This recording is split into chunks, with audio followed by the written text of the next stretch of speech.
অনেক সময় দেখা যায় আমরা কথা বলতে গেলে, কোরআন হাদিসের কথা বলতে গেলে মানুষ নারাজ হয়, তারা চেষ্টা করে আমাদের টুটি চেপে ধরার।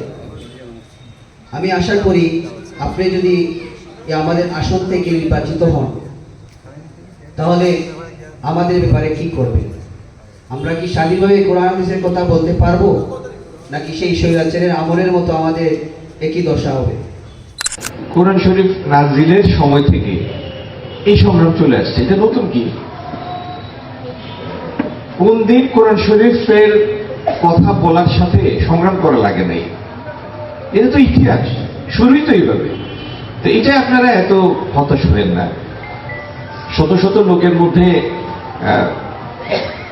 ভালো মানুষ থাকবে, খারাপ মানুষ থাকবে, স্বার্থপর লোক থাকবে, নিঃস্বার্থ মানুষ থাকবে, পরোপকারী থাকবে, স্বার্থান্ধ থাকবে, সব কিসিমের মানুষ থাকবে। আল্লাহর সৃষ্টিতে এত বৈচিত্র্য, এটা তো আল্লাহ সৃষ্টি করে দিয়েছে। সব কিসিমের মানুষ থাকবে। একটা লোকের খারাপ প্রবৃত্তি থাকলে আমি মুখে ঘোষণা দিলে বা মাইকে ঘোষণা দিলে তার ওই প্রবৃত্তি অবদমন হয়ে যাবে না, ঠিক না? তো এগুলি থাকবেই, এগুলি থাকবে এবং এগুলির মোকাবেলা করতে হবে।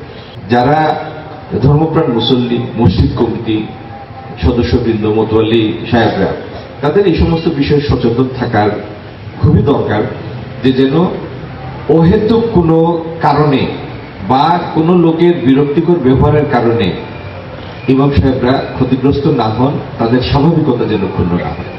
আমরা একটা দীর্ঘ সময় দেখেছি বিশেষ বিশেষ সময়ে চিরকুট আসছে যে এই খুতবা দেয়া লাগবে অথবা এই ধরনের খুতবা দেয়া যাবে না, এবং অনেকেই সেটা শিকার হয়েছেন। অনেক মসজিদের ইমাম সাহেবরা সেই চিরকুট পেয়েছেন এবং সেই চিরকুট অনুযায়ী খুতবা দিতেও হয়েছে, কারণ দেশটাই এমন ছিল। আমরা কেউ চাই না সেই সেই দেশের সেই অবস্থা আবার ফিরে আসুক, এবং আসবেও না ইনশাআল্লাহ। আল্লাহ রাব্বুল আলামিন আমাদের হেফাজত করুন, হিন্দু, মুসলমান, বৌদ্ধ, খ্রিস্টান, বাংলাদেশকে হেফাজত করুন। দেশের মধ্যে একটা শান্তির ফয়সালা করে দিন, যেন এই জাতীয় আতঙ্কের মধ্যে কোনোদিন আমাদের আর ফেরত আসা না লাগে।